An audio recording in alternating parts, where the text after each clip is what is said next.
आज मैं जो गल्प सुना रहा हूँ उसका नाम है महेश। लेखक का नाम है शरत चंद्र चटर्जी। मैं पहली दो शब्द कह देता हूँ कि मेरे हिंदी का ज्ञान बहुत सीमित है, भाषा का शुद्धता भी सही नहीं है, तो आप लोग कृपया मेरा भाषा का तरफ ध्यान ना देके, भाषा की शुद्धता की तरफ ध्यान ना देकर कहानी के पर केंद्रित करें।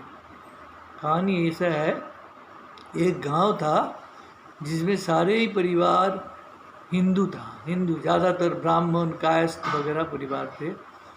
खाली एक ही परिवार था जिसमें मुस्लिम परिवार था। परिवार क्या है, परिवार में तो एक आदमी था 40-50 साल के गफूर मियाँ और उसकी बेटी अमीना जो 10-11 साल की थी। गफूर मियाँ के पास एक बैल था जो बूढ़ा हो गया। पहले 2 बैल थे मतलब खेती करने के लिए, लेकिन वो एक मर गया, अब एक रह गया, उसको बेचा नहीं, बेटा की तरह पालता है उसको। बूढ़ा हो गया। गफूर मियाँ का जो खेती है उसमें से जो भी फसल होता है उसमें उधार कर्ज के कारण लगभग सारे फसल जमींदार ये ब्राह्मण पंडित जिससे उधार लेते थे वो लगभग सारे ही फसल ले लेते और उनके हिस्से में मुश्किल से 6 महीने के लिए धान मिलता था। उसी से बाप बेटी गुजारा करते थे। बाकी दिन मजदूरी करके गफूर मियाँ किसी तरह से अपना गुजारा करते थे। एक दिन क्या हुआ, वो महेश को उन्होंने धूप में बांध रखा था। कोई छाया तो है ही नहीं गांव में, रूखा सूखा गांव था। तो गांव के पंडित जी आके कहा, अरे गफरा, तू क्या गौ हत्या का पाप लगाएगा कि हम लोगों को, गाँव वालों को? हाँ, इसको या धूप में क्यों बांध रखा है, छाया में लगा बांध। गफूर मियाँ कहा, पंडित जी कहाँ बांधूँ, कहीं भी छाया नहीं है घर पे आसपास। हाँ, अरे इसको खाने क्यों नहीं देता? मतलब पंडित जी मेरे पास तो कोई घास घूस है ही नहीं, उसके पास गांव में चरने वाला जगह भी नहीं है चरने की कहीं से भी। आपके पास तो बहुत सारे धान की घास है, आप कृपा करके थोड़ा सा घास हमें देना भैंस के लिए। पंडित जी कहा, मेरे पास ही बहुत सारे गाय भैंस है, मैं कहाँ से तेरे को दूंगा? हाँ, तू कहीं से और इंतजाम कर, देख किसी छाया में बांध। तब क्या क्या गफूर में उसको भैंस को घर के पास ले आया और अपने घर की जो छत है खास के फूस के, उसी से फूस निकलने लगा।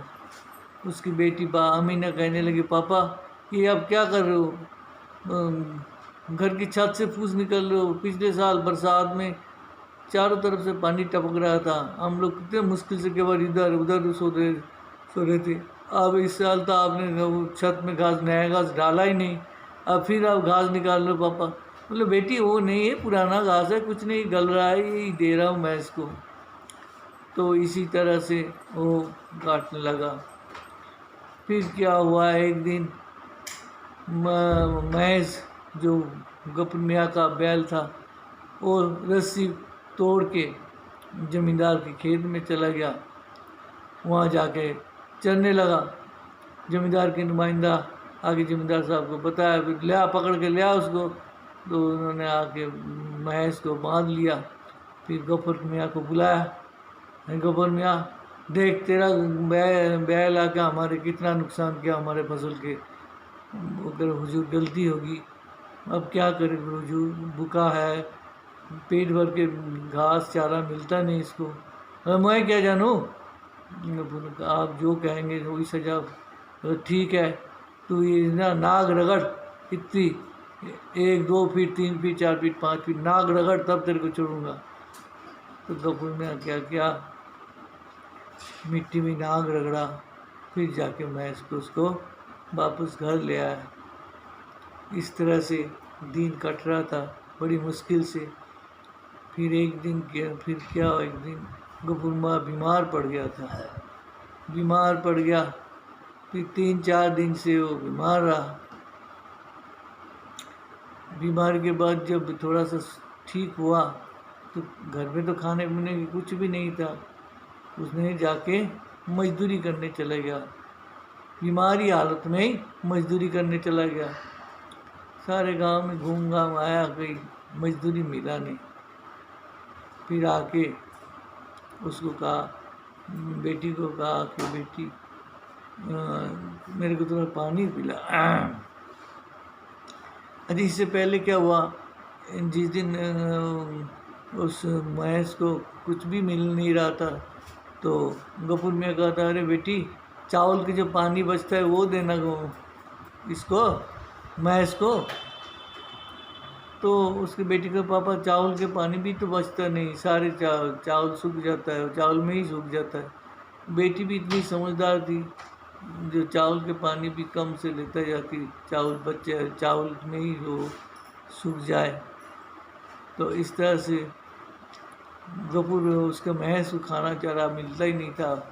और फिर एक दिन वो आया मजदूरी करके, मजदूरी तो मिला नहीं, भूखा प्यासा आके बेटी को कहा, बेटी पानी दे आओ मेरे को, एक गिलास पानी पिला। अम्मी ने कहा, पापा घर में तो पानी है ही नहीं।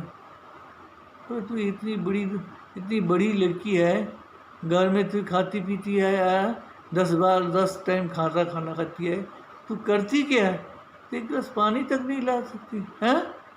तो काम क्या है? तो कुछ भी नहीं करती, साथ खाती पीती रहती है, जा पानी ला। तो अमीना रोते रोते पानी लेने चला गया। फिर गफूर में सोचने लगा, इस बेटी का भी क्या कसूर है, माँ मरा ये बेटी है मेरा 10-11 साल की, 10-12 टाइम खाने का क्या, 2 टाइम ही खाना मिलता है बहुत मुश्किल से।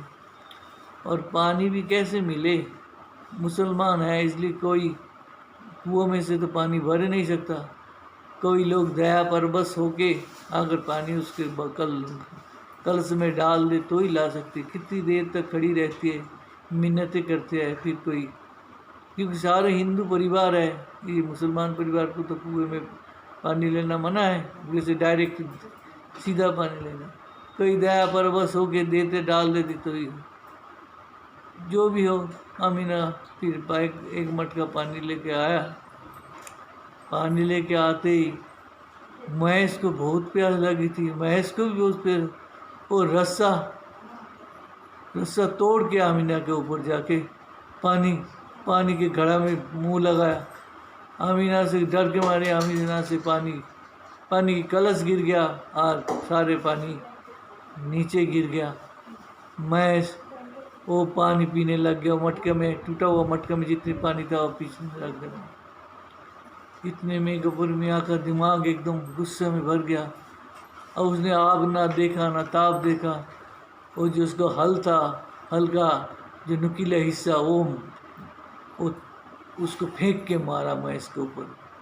महेश के सिर पे लगा और महेश उसी टाइम मर गया। मम्मी ने कहा, पापा ये क्या कर दिया, महेश तो मर गया। गफूर मियाँ कुछ भी नहीं किया, चुप हो गया। अब क्या करें?